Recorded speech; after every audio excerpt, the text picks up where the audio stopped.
Presiden Joko Widodo memberikan perintah kepada Panglima TNI Jenderal Agus Subianto untuk membentuk matra keempat TNI yakni Angkatan Cyber. Pemerintah dan TNI kini tengah menggodok pembentukan angkatan tersebut guna melengkapi pertahanan di jagat maya.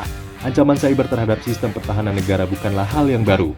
Beberapa waktu lalu, terdapat kasus yang sangat menggemparkan yaitu Peretasan Pusat Data Nasional Sementara dan BAIS TNI. Beberapa pihak turut merespon pembentukan matra cyber ini. Salah satunya anggota Komisi 1 DPR RI, Dev Laksono. Dev mengatakan pembentukan angkatan tersebut memerlukan undang-undang serta tupoksi yang jelas dalam pelaksanaannya. Selain itu, pembahasan antara pemerintah, DPR, dan TNI juga harus dilakukan secara matang terkait hal ini. Menurutnya, hal ini harus menjadi perhatian di masa transisi pemerintah. Ya, kemarin kita juga berapat dengan BSSN, kita bahas anggaran mereka. Alhamdulillah anggarannya sudah membaik. Dari yang dulunya itu di bawah setengah T, sekarang sudah lebih dari 1 T. Nah, tapi memang anggaran itu kan harus disesuaikan dengan fungsinya. Nah, bila mana memang angkatan cyber ini akan dibuat, kan harus ada landasan hukumnya, harus ada undang-undangnya. Nah, terus juga harus ada ketegasan jelasnya. Nah, terus juga tupoksinya seperti apa. Nah, ini semua yang harus benar-benar dimatangkan. Ya, dan ini kan tidak bisa kita buat dalam waktu segera. Jadi mungkin ini adalah salah satu pekerjaan yang carry over ke pemerintahan. Di sisi lain, pemerintah menjelaskan bahwa keamanan cyber merupakan hal yang penting untuk masa depan. Ditemui usai rapat di DPR RI, Menteri Komunikasi dan Informatika Budi Aris Setiadi menilai bahwa unsur ketahanan cyber adalah hal yang sangat krusial. Selain itu, menurutnya negara seluruh dunia dinilai akan lebih mengedepankan perang cyber dibandingkan perang secara fisik. Cyber sebagai pertahanan negara itu sudah menjadi concern seluruh dunia.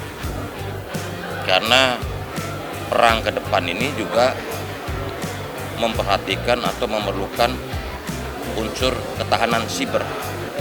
Sehingga gagasan itu juga menjadi krusial. Singapura sudah punya angkatan keempat, angkatan siber. Jadi kita ini, negara besar kita ini juga memerlukan cyber defense yang kuat. Ingat toh, pertahanan siber. Karena kalau negara-negara maju nanti perang 10 tahun, 20 tahun ke depan bukan perang fisik, perang siber. Ya. Pembentukan angkatan cyber di tubuh TNI harus memiliki struktur yang fleksibel dan terintegrasi dengan 3 matra TNI yang sudah ada. Angkatan keempat ini juga dinilai perlu dukungan infrastruktur berteknologi tinggi yang harus terus diperbarui dengan perkembangan ancaman cyber global. Panglima TNI Jenderal Agus Subianto mengatakan, pembentukan angkatan cyber berkemungkinan akan diisi oleh mayoritas orang sipil berkemampuan teknologi informasi yang mumpuni. Jajaran yang mengisi satuan cyber tersebut dipastikan memiliki keahlian khusus. Di dalam hal ini, TNI berencana untuk membuat pusat cyber di setiap mabes masing-masing matra yang sudah ada. Panglima menyebut, TNI tengah mengevaluasi jika satuan cyber berdiri sendiri dengan berkomunikasi dengan Presiden hingga MPR. Karena dalam pembentukan matra keempat, salah satunya adalah amandemen konstitusi terkait perubahan atas penambahan matra ini. Saya cyber kan sudah ada satuan saya cyber, hanya tinggal saya optimalkan. Cyber itu memang tergantung kepada sumber daya manusia, itu yang saya prioritaskan sumber daya manusia rekrutmen. Jadi nanti saya rekrutmen dari orang sipil yang memang punya kemampuan IT. Memang rekrutmennya khusus. Ya akan kita buat sat cyber, masih sat cyber, di Mabes ada, di angkatan-angkatan ada, dan pendidikannya sudah ada di AU ya, di AU ada.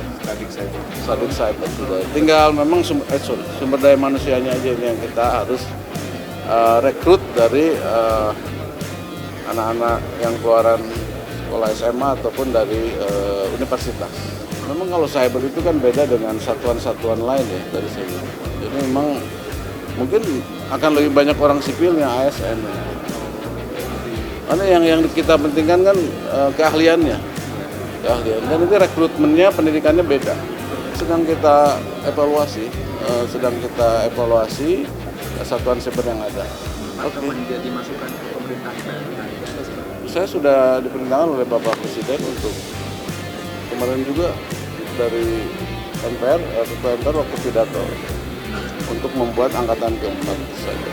Pembentukan Angkatan Cyber wajib memperhatikan aspek adaptasi kultural dan struktural di tubuh ini. Rekrutmen Matra Cyber perlu menargetkan talenta muda yang mempunyai pemahaman mendalami tentang dunia cyber. Anggota angkatan tersebut diharapkan bersifat inklusif dan dapat diisi kalangan militer maupun sipil. Selain itu, diperlukan kolaborasi dengan perguruan tinggi dan sektor teknologi swasta untuk menemukan talenta yang tepat. Lebih luas, pembentukan Angkatan Cyber juga memiliki tantangan yang perlu dilalui, yakni penyesuaian regulasi terkait operasi cyber yang perlu diselenggarakan oleh TNI, termasuk ketentuan pada peraturan hukum internasional tentang cyber warfare, penggunaan kekuatan di dunia maya, dan perlindungan data. Dari Jakarta, redaksi Sinpo TV melaporkan.